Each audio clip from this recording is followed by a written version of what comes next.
제가 여러 번 강조하는 것은 이 내용이 우리의 일반적인 건강 상식을 벗어났기 때문입니다. 시보를 잘 모르면서 생식, 채식, 홀그레인을 강조하는 의사들은 이런 음식이 좋다는 편견을 많이 가지고 있기 때문에 선의의 피해자가 많이 발생할 수 있습니다.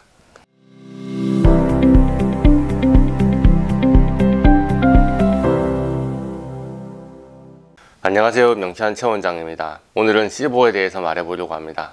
시보는 소장 내 세균 과증식증을 말하는 것인데요, 미국 가정의학과 전문의들의 시보 코스를 수료하고 시보 프로 자격을 딴 기념으로 블로그에 시보 글을 무더기로 연재한 적이 있었습니다. 저를 찾아서 호소하시는 환자분들 중에서 본인은 시보가 의심이 되는데 어느 병원에서도 시보를 의심하지 않는다고 시보 진단을 위해서 저를 찾는 환자분들이 종종 계셨습니다. 제가 사실은 질병을 진단하는 것은 별로 좋아하지 않습니다. 왜냐하면 자기가 어떤 병으로 아픈지 병명도 모르는 초보 환자분들은 제 환자가 아니거든요. 이것저것 최선을 다해봤으나 속 시원한 해결책이 없는 사태를 경험해보신 분들이어야 명쾌한 알러지 치료가 얼마나 명쾌한지 그 가치를 알아보기 때문이죠. 자, 그런데 요즘에 오시는 시보 환자분들은 느낌이 이상했어요. 정말 온갖 병원을 전전하며 너무 고생을 하셨는데 진단조차 제대로 받지 못한 분들이 많았습니다. 그래서 오늘은 일반적인 소화기 질환과 시보를 구분하는 포인트에 대해서 알려드리려고 합니다. 자, 먼저 시보, 소장내 세균 과증식증이라는 게 뭘까요? 산도가 강한 위산 때문에 위에서는 세균이 살 수 없습니다. 위산에 범벅이 된 음식물이 강알칼리성 소화액이 분비되는 십이지장을 거쳐서 소장으로 내려오기 때문에 소장에도 세균이 거의 없는 것이 정상입니다. 그런데 모종의 이유로 소장에 세균이 번식하게 되는 것을 SIBO라고 합니다. 이렇게 소장에 세균이 과증식하게 된다면 우리 몸이 영양분을 흡수하기 전에 세균이 다 빼앗아 먹어버립니다. 세균에 의해서 영양성분이 부패되는 과정에서 가스가 생기고 얇은 소장벽이 부풀어 올라서 환자들은 극심한 복통과 복부 팽창, 가스, 배변장애, 변비, 설사, 장점액 과다 분비, 역류성 식도염, 소화불량을 호소합니다.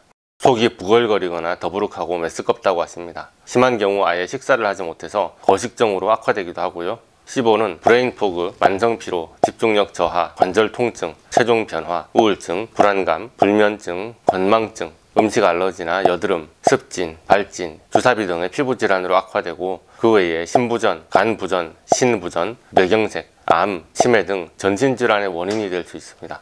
그런데 위와 같은 증상이 있다고 해서 다 시보로 단정 지을 수는 없겠죠. 그래서 오늘은 이런 상황일 때 과민성 대장 증후군이 아니라 시보를 의심해야 한다. 시보의 의심 증상 11가지를 설명해 보겠습니다. 첫 번째로 시보로 악화시킬 수 있는 가장 위험한 것은 바로 위장관의 급성염증입니다. 식중독이라고 하죠. 식중독에 단 한 번 걸렸던 것 뿐인데도 영구적으로 장내 세균총이 망가질 수 있습니다. 식중독은 시보의 위험 요인 1순위입니다. 열대나 아열대 지방을 여행하다가 설사병에 걸린 경우도 같은 상황입니다. 구토와 설사가 동시에 나타나며 복통이 심각한 경우에도 시보를 유발할 수 있습니다. 두 번째로 역류성 식도염 약을 섭취한 후에 위장관 증상이 나타났다면 시보를 의심해야 합니다. PPI, 프로톤 펌프 억제제는 위산 분비를 억제하는 치료제인데요, 역류성 식도염이 있을 때 주로 처방합니다. 우리 몸은 음식과 함께 신체로 들어오는 박테리아를 강산인 위산으로 파괴하는데 우리가 PPI를 복용해서 위산 분비를 저하시키면 그만큼 세균이 죽지 않고 위장관을 타고 내려가 소장에서 증식할 확률이 높아지는 것입니다. 세 번째, 마약성 진통제를 복용한 이후에 위장관 증상이 생겼다면 시보를 의심하세요. 마약 종류의 약물들은 주로 진통제로 많이 이용되는데요, 마약성 진통제는 주로 심혈관계 수술에 많이 쓰이지만 모든 종류의 마취와 통증 치료에 사용될 수 있습니다. 정맥주사, 피하주사, 근육주사, 경구투여, 직장 내 투여 등 전통적인 방법 외에도 요즘에는 피부에 부착하는 방식이나 설하투여, 비점막으로 흡수하는 방식 등으로 마약성 진통제를 사용할 수 있습니다. 방법은 다양하지만 이런 마약성 진통제를 투여한 후에 위장관 증상이 생겼다면 시보의 가능성이 높습니다. 네 번째, 복부 수술 이후에 위장관 증상이 발생했다면 시보를 의심하세요. 소화기 수술은 시보의 위험 요인 중에 하나입니다. 이해를 돕기 위해서 위절제 수술의 예를 들어 보겠습니다. 자, 이 수술에 남아있는 소장 일부분은 맹관이 됩니다. 맹관이란 반대쪽 끝이 막힌 소화관을 말하는데요, 다이어트용 위절제 수술뿐만 아니라 대부분의 소화기 수술에서 우회로를 만들고 남아있는 원래 장기를 떼내지 않고 그냥 반대편을 꿰맨 채로 놔둡니다. 그래서 필연적으로 복부 수술 후에는 맹관이 생기게 됩니다. 여기서 문제가 생깁니다. 맹관의 모양을 보세요. 맹관에 음식의 노폐물이 쌓이기 딱 좋게 생기지 않았습니까? 이렇게 쌓인 노폐물에 박테리아가 번성하고 가스가 차오르며 부패하게 됩니다. 이것을 맹관 증후군이라고 이야기합니다. 수술로 인해서 시보가 유발된 것입니다. 자연적으로 소장, 대장에 개실이 생겨도 염증이 잘 생기고 같은 이유로 시보 증상이 나타날 수 있습니다. 다섯 번째, 항생제 복용 후에 일시적으로 위장관 증상이 호전되는 경우 시보를 의심할 수 있습니다.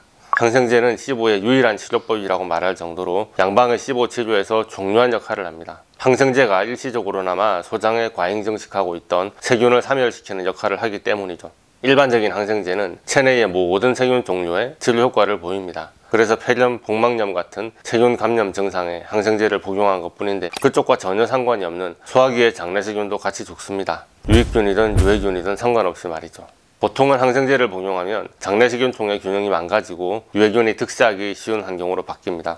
그래서 설사, 복통, 심할 때는 혈변 등 소화기 증상이 악화되는 것이 일반적입니다. 그런데 오히려 항생제를 복용하고 기존의 위장관 증상이 일시적으로나마 드라마틱하게 호전되는 경우가 있습니다. 이 경우는 기존의 증상이 소장에 과잉 증식한 세균 때문이었다는 결론을 내릴 수밖에 없네요. 시보였던 겁니다.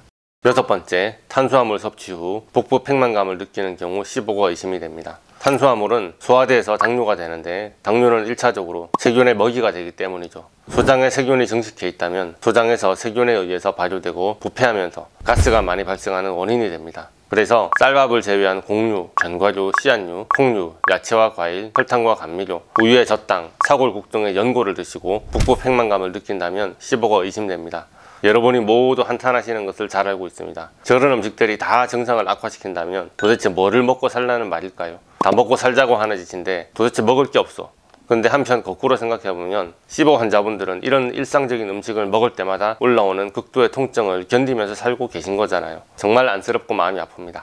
일곱 번째, 유산균을 복용했는데 위장관 증상이 악화되는 경우입니다. 다들 유산균을 좋은 균이라고 생각하시는데요. 소화관에서 유익균과 유해균은 정확하게 나뉘지 않습니다. 세균이 처한 환경과 거주하는 위치에 따라서 같은 균인데도 때로는 유익균으로 때로는 유해균으로 활동할 수 있습니다. 그래서 여러분이 시보라면 유산균을 먹고 장 상태가 좋아지기보다는 나빠질 가능성이 있습니다. 유산균이나 비피더스균은 짧은 사슬 지방산을 만드는데 이것은 뮤신의 생성을 저하시키고 밀착, 연접을 약하게 만드는데요. 시보의 경우는 이런 짧은 사슬 지방산을 과하게 생성하는 장내세균이 이미 득세한 상태입니다. 유산균 복용 후에 소화기 증상이 악화된다면 그 접점에 시보가 있지 않을까 의심할 수 있습니다. 여덟 번째, 장내벽 치료용의 영양제를 복용한 후 위장관 증상이 악화되는 케이스입니다.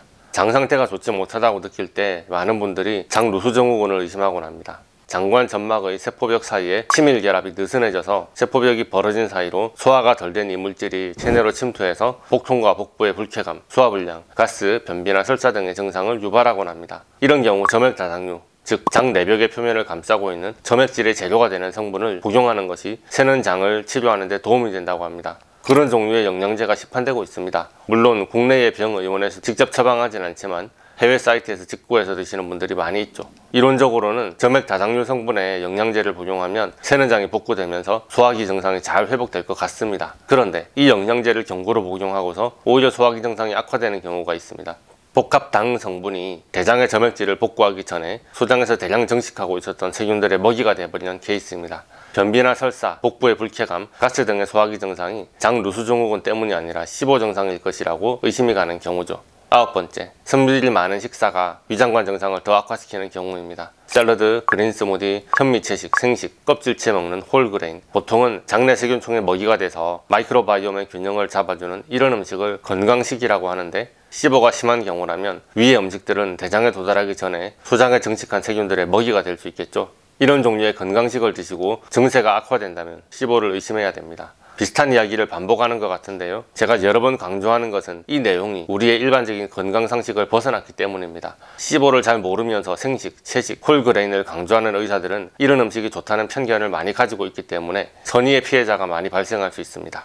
열 번째, 글루텐 프리 음식이 위장관 증상을 더 악화시키는 경우입니다. 글루텐은 장내세균총을 교란시키고 대장의 치밀 결합을 느슨하게 만들어 장 누수증후군을 악화시키기로 유명한 알러겐입니다. 특히나 셀리악병은 글루텐 알러지 반응 때문에 장벽의 용모가 망가지는 질환으로 잘 알려져 있죠. 알러지 관리법의 기본은 식이제한 아니겠습니까? 그래서 장이 안 좋으신 분들은 식이요법의 최우선 순위로 글루텐, 밀가루 음식부터 끊습니다. 그런데 장질환이 심각한 케이스 중에서 셀리악병이라는데 글루텐 프리 다이어트 후에도 충분히 호전 반응이 나타나지 않는 경우가 있습니다.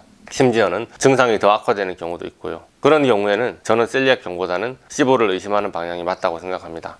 자, 이 포인트에서 여러분들은 질문을 하셔야 됩니다. 밀가루를 끊었는데 악화되는 경우가 왜 시보 케이스에 해당되는지 말이죠. 밀가루도 탄수화물이라서 밀가루 음식을 끊는 것만으로는 시보가 나빠질 이유는 없습니다. 그런데 제 경험상 글루텐 프리 다이어트를 하신다는 분들은 밀가루를 그냥 안 먹는 데서 끝내는 것이 아니라 빵이나 쿠키를 대신할 만한 대체 음식을 찾으시더라고요. 글루텐 프리 빵이나 쿠키에 밀가루 대신 귀리, 현미, 아몬드나 사전자피, 전분 등을 넣은 상품을 자주 보게 됩니다. 밀가루 음식 대신 이런 식재료가 들어간 대체 음식을 자주 드신다면 시보를 악화시킬 수 있는 요인이 됩니다. 11번째, CT나 엑스레이 사진에서 심한 가스가 보일 때입니다.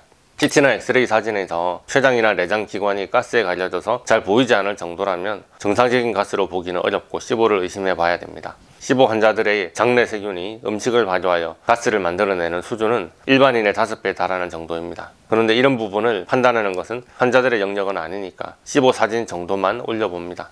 오늘은 일반인에게 별로 잘 알려져 있지 않은 소장내 세균 과정식증 증후군 시보의 의심 증상에 대해서 알려드렸습니다. 오늘의 영상이 도움이 되셨다면 좋아요, 구독, 알림 설정 부탁드리겠습니다. 질문 있으시면 댓글을 달아주시고요. 네이버 톡톡으로 문의 주셔도 좋습니다. 감사합니다.